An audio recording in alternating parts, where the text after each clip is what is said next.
What's up, guys? I'm here with another breakdown for this college basketball Saturday. We've got a great slate of games um, on all day. I'm going to be here with a couple of different breakdowns. And the first one I'm going to look at is the number 12 Kansas State Wildcats at home, taking on the number 19 Iowa State Cyclones. The Cyclones come in fourth in the Big 12, 17-8 on the season. They are 8-5 in the conference. The Kansas State Wildcats, on the other hand, 19-7 and 7-6 in the conference. And although they maintain the number 12 ranking, I would be surprised, even with a win here, if that number didn't drop at the end of this week. Both teams had great starts to the year, but have been reeling as of late. Um, the Wildcats are a 3-point favorite in this one. The total on the game is 135 and a half.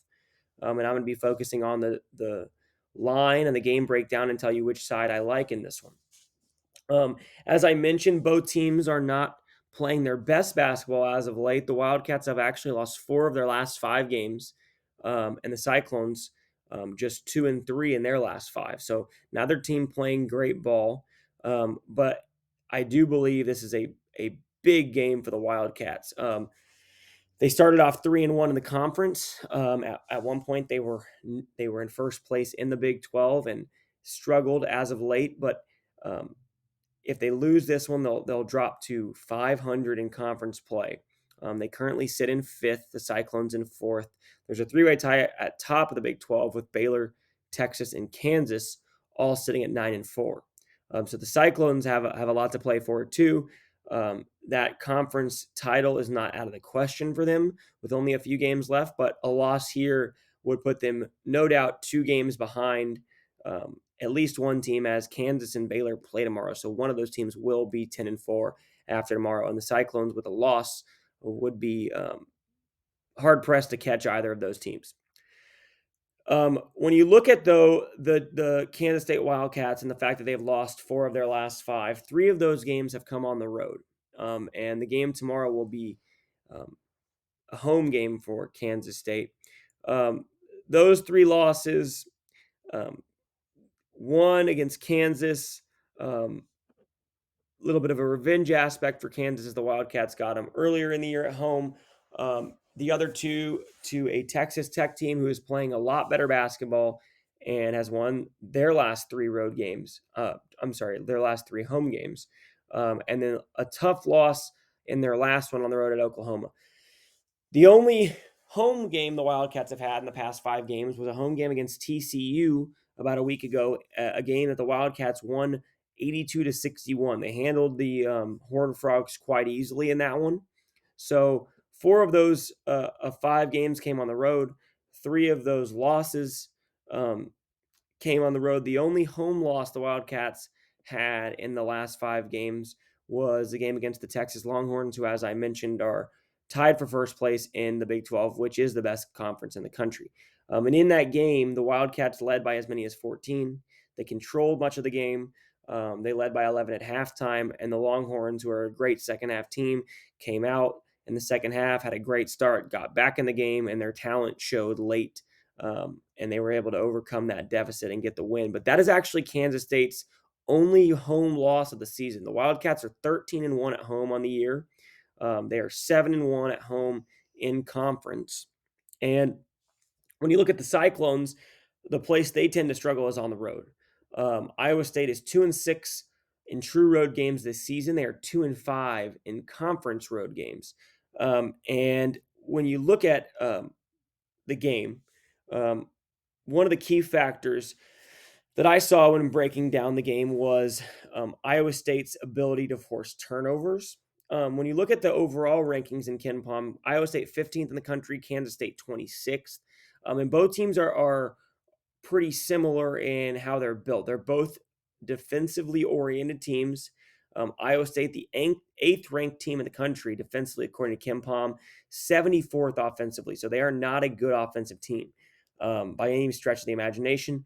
On the other hand, Kansas State, very similar, right? 22nd in defensive rating, 52nd in offensive rating. So a little bit smaller of a gap, but not as good of a defensive team are the Wildcats. Um, that said, looking at the four factors, as I mentioned, turnover percentage is a big thing that jumps out. The Cyclones are second in the country in turnover percentage forced.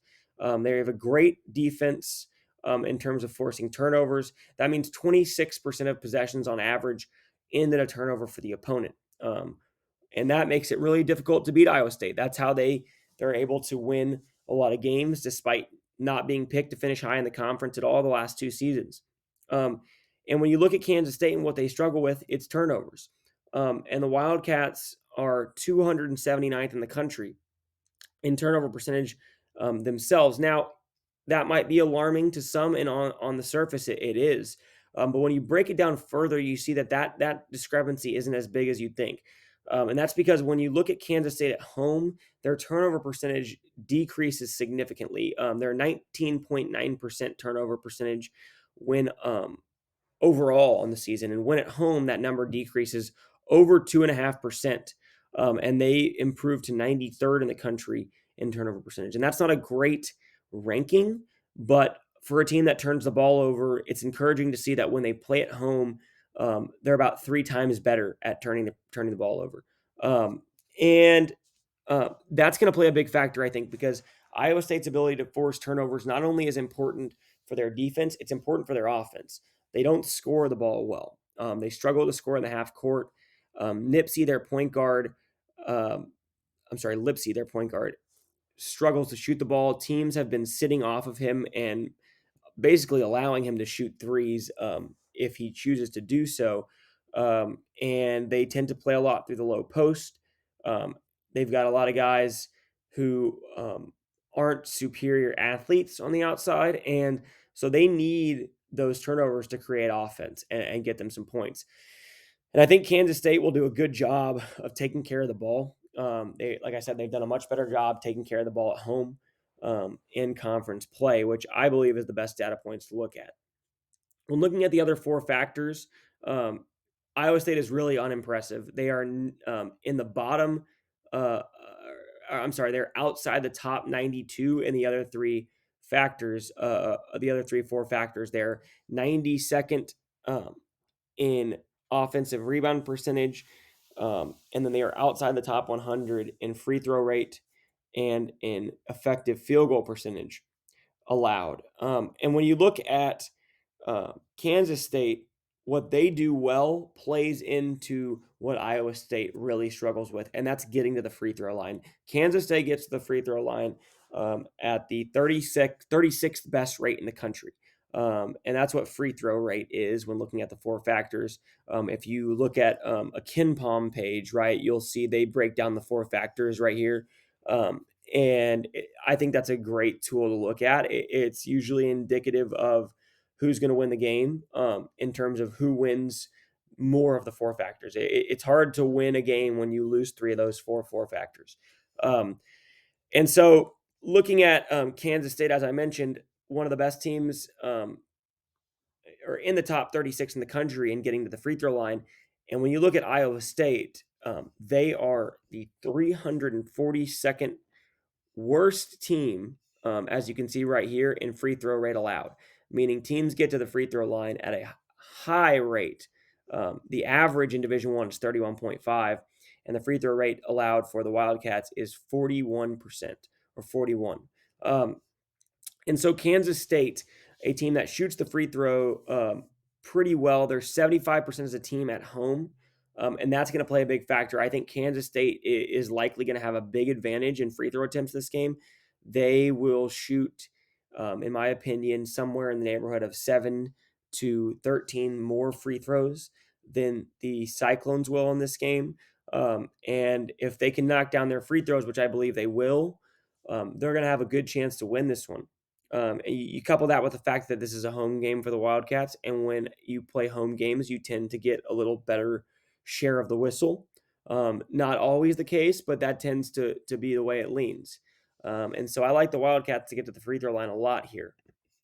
Additionally, another place that Iowa State is not great is effective field goal percentage allowed. Effective field goal percentage allowed is basically how well the opponent shoots the ball when factoring in the fact that the three ball is worth more um, per shot.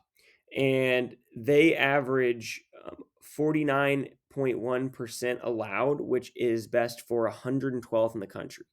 When you look at Kansas State, they're not a great shooting team, but again, the key is they are a significantly better shooting team at home. They shoot it at a 2.5% better clip from three. They jump from 34.2 to 36.7 percent from downtown when at home.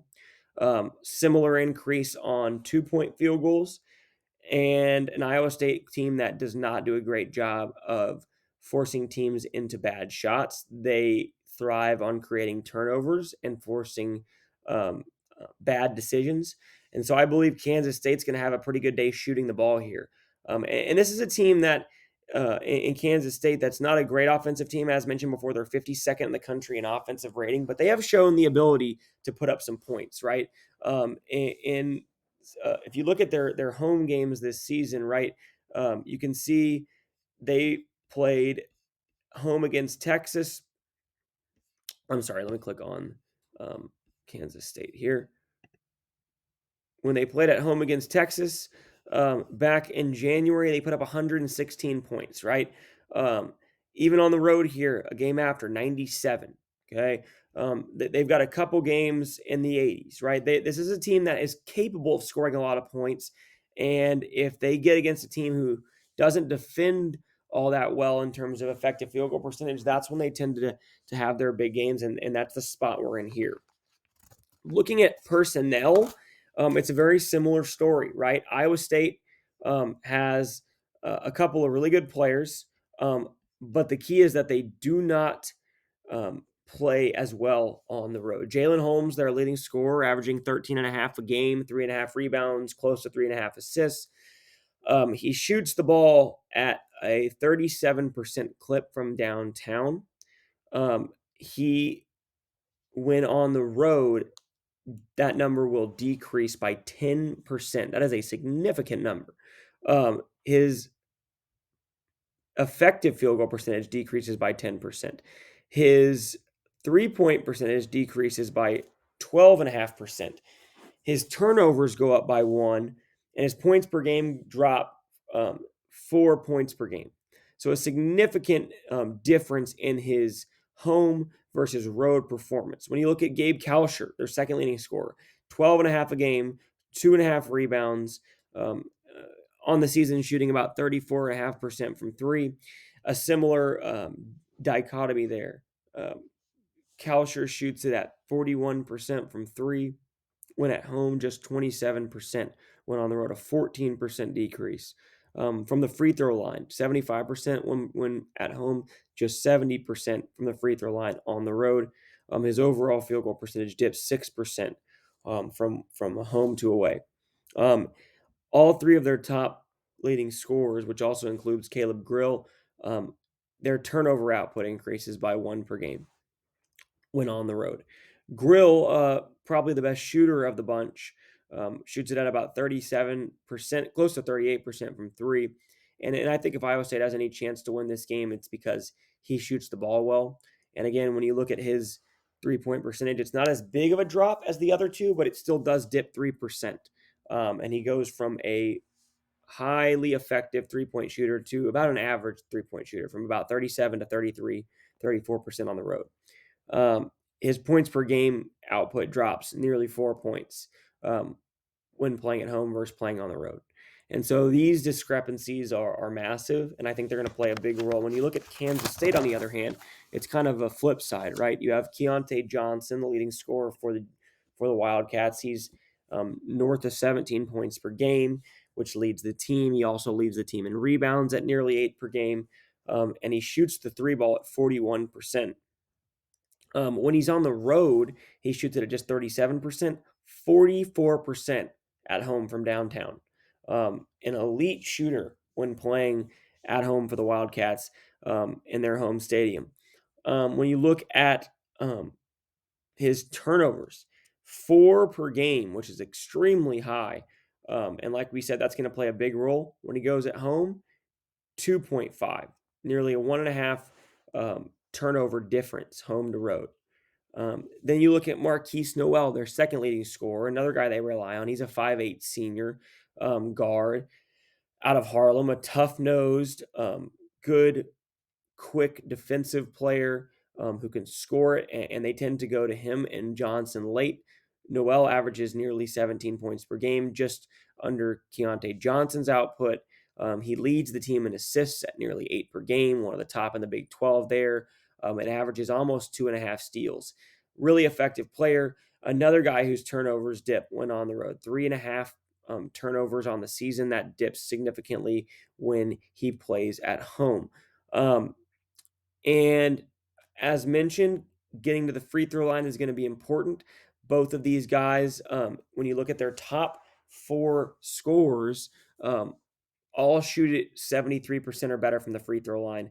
And Noel, who is a guy who gets to the free throw line a decent amount, 88% from the free throw line, elite shooting free throws. So I think this game basically comes down to what I broke down, right? Kansas State is significantly better at home. Um, they've lost just one home game all year. Iowa State struggled on the road all year, has only two true road wins on the season. Um, the line is short. It is 3. I believe that that line should be closer to 4.5 or 5. So I like a couple of points of value there, especially in a conference game. That's a big game for both these teams. When you look at it, Iowa State battling to try to stay atop the Big 12 standings and fight to have a chance to play for that Big 12 regular season title, or at least a share of it. If they lose tonight, they can basically kiss those hopes goodbye. On the flip side, Kansas State, who started off atop the Big 12, is playing to try to stay above 500 in conference. Right, they would drop to 7-7 with a loss here, and that would be 5 of 6 that they dropped. So a massive, massive game for both teams. I really like the spot for the Wildcats playing at home. Going to be a really good environment. Going to be a tough place to play for Iowa State. And I think those home road splits, the dichotomy of what these teams do at home versus what these teams do on the road, is going to be the biggest factor in this one. I like the Wildcats minus the 3. I'm going to lay the 3 points. I've already taken it myself. I would not play it past 3.5. I think that there's value at 3. I think there's a little bit of value at 3.5. I would probably not play it at 4. Um, and I like the game to be close. I like it to come down to the wire, but I believe the Wildcats' ability to make some shots late and take care of the ball will be the difference in this one. They're going to make their free throws, and I like them to win. I think they will win by 7 or 8, but like I said, the point or two of value makes a difference. And in the long run, you want to play the value game. If you can get to this number early at 3, go ahead and snag that 3. So hope the Wildcats can get us to the window. Let's go Wildcats.